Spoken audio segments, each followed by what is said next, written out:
And Dr. George Fraser, get your money right. Love that line. Love that line. I want to also pay homage to the organizer for this evening, Penelope Bruce. Thank you. FKB Media, it's a great organization. I'm very privileged to be a sponsor this year as well, too. And I also want to acknowledge our team at the Canadian Black Chamber of Commerce. So good evening. My name is Michael Forrest, and I'm the founder of the Canadian Black Chamber of Commerce. And the Chamber of Commerce basically is a pan-Canadian Black organization. We were created back in August 21st, 2018. So last week we celebrated our 8th year as a registered official Black organization across Canada. Woo woo! Thank you. We actually, our main goal is to empower you, the entrepreneurs, who grow the business. And I just want to quickly acknowledge our team in the room, because again, nothing is built on one person in the chamber. I just want to have my colleagues to stand up. Tricia McCool, past member of the chamber, please stand up and recognize. And the reason I'm just standing up as well too is that at the end of the night, if you can't find me, find her, and you'll find all of us. Thank you, Tricia. And of course, my ride or die, Ivor Christopher. Please stand up and be recognized. Ivor Christopher was a chartered accountant, and definitely, he was the first person I went to when I wanted to create this thing called the Canadian Black Chamber of Commerce. And he was our first treasurer, co-founder, doing a lot of great things in the Chamber of Commerce. So if you look and get your taxes right, Ivor Christopher is that man. Ivor, thanks for being here. And I share that because it's important to recognize the team that we are a part of. And our board supports us every single day, every single time of the year. And through their support, we definitely want to encourage our members across Canada. Now, one of the things I want to share with you, as Black Canadians, you are the most fortunate people, Black people, on the face of the planet.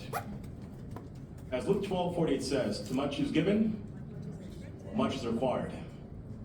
So, as Black Canadians, again, especially this hard time we're going through, we have been here, I'll say, longer than the Europeans have been here. And the case in point, Matthew de Costa, the first recognized Black man in Canada, was a translator for Samuel de Champlain, a European.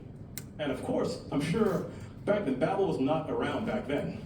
So you could not have translated. So to translate again, he had to be there. So Black people have been here for a very, very long time period. Black Americans have been here for a long time as well. The Black loyalists in the year 1812, they were here fighting to make sure that this Canada was preserved along the way. And to the many newcomers that came from the Caribbean and from Africa as well too, you've been here. You've been a part of this great fiber called Canada. And we're in a time right now, folks, that we need entrepreneurs to rise up. You see, entrepreneurs are the bloodline of any society along the way, but it cannot do it alone. It needs 90% of the workforce as well too. It's really a partnership, the workforce and entrepreneurs as well. So I want to encourage you, if you're pushing your business forward right now, we want to make sure that you definitely are looking at the Canadian Black Chamber as a way to do that. I want to share with you exactly why we exist at the Canadian Black Chamber of Commerce. And there's an acronym we call NATE. We do really 4 things. Before I do that, how many of you are currently a member of a Board of Trade or a Chamber of Commerce? By show of hand. And look around, folks, look around. Look around. Now, another question I'm going to ask you as well, too. I know it's an old school joke, but how many of you have a physical card this evening? Raise your hand. Look around, folks. You can see not many of us have physical cards, right? And not many of us are members of the Board of Trade or Chambers of Commerce. Now, the reason why I like to promote Chambers of Commerce Board of Trade is the first place an entrepreneur should go when he or she wants to grow their business, no matter where it is. If you're looking for leads, looking for new clients, suppliers, partnerships, a Chamber of Commerce is where you can definitely go. Now, I want to make sure plug as the reason why the Canadian Chamber of Commerce is important.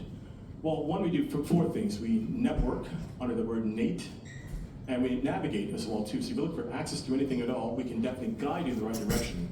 Whether it's local, national, regional, international, we can guide in those directions as well. Now the A stands for advocate. Many of you may know or may not know that we were the first organization during the pandemic to call on the Canadian government for support for Black entrepreneurs across Canada. And we asked a very bold number back in 2020, recall the date, June 2nd, we wrote a report to the Canadian government, asked for $165 million to support Black business across Canada.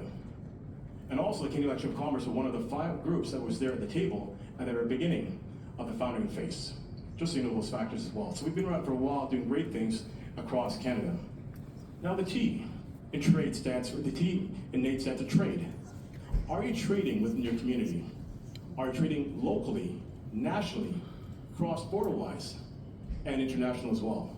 And of course, the key thing is, I want to express to you how important, I know we're going through an issue right now with our southern cousins right now, but that American market is so critically important. And if there's one relationship that I want to make sure that we forge stronger is the Black American with a Black Canadian experience.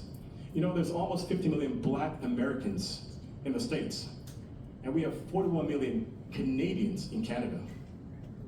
Black America, by itself, will make it the 10th largest economy in the world, which is over $2 trillion, equatable to that of the Canadian totality GDP. Just think about that for a second. And how many of you have relatives in the USA, just by show of hands? Pretty much everyone. Our goal simply at the Chamber is to find ways to really do more cross-border exchange. So as the noise is really loud right now, we cannot forget that the most important market to the Black Canadian experience is really south of the border. Now, we cannot forget the Caribbean market as well, and of course, the mother continent, Africa, which is the most important market right now for Black Canadians. So what we are doing at the Canadian Lecture of Commerce is we're pushing on trade missions to make sure we can definitely make Black Canadians be aware of what's going on across the continent. We've done an event with Senegal back in June, and we're doing another one with Kenya coming up on September the 5th to really show basically that we have opportunities to make sure we do cross-border trade. I'll be giving a hook right now, so thank you for that. So just want to, before I go as well, just want to encourage you to make sure to connect with ourselves. And if you want to reach out to ourselves at the Chamber, it's blackchamber.ca or info@canadianblackchamber.ca. And again, my name is Michael Forrest, the founder of the Canadian Lecture of Commerce. My colleague Trisha McCool's over there. I'm over there as well. And want to encourage you to have a great evening. And Fidel, once again, congratulations on a wonderful evening. Thank you.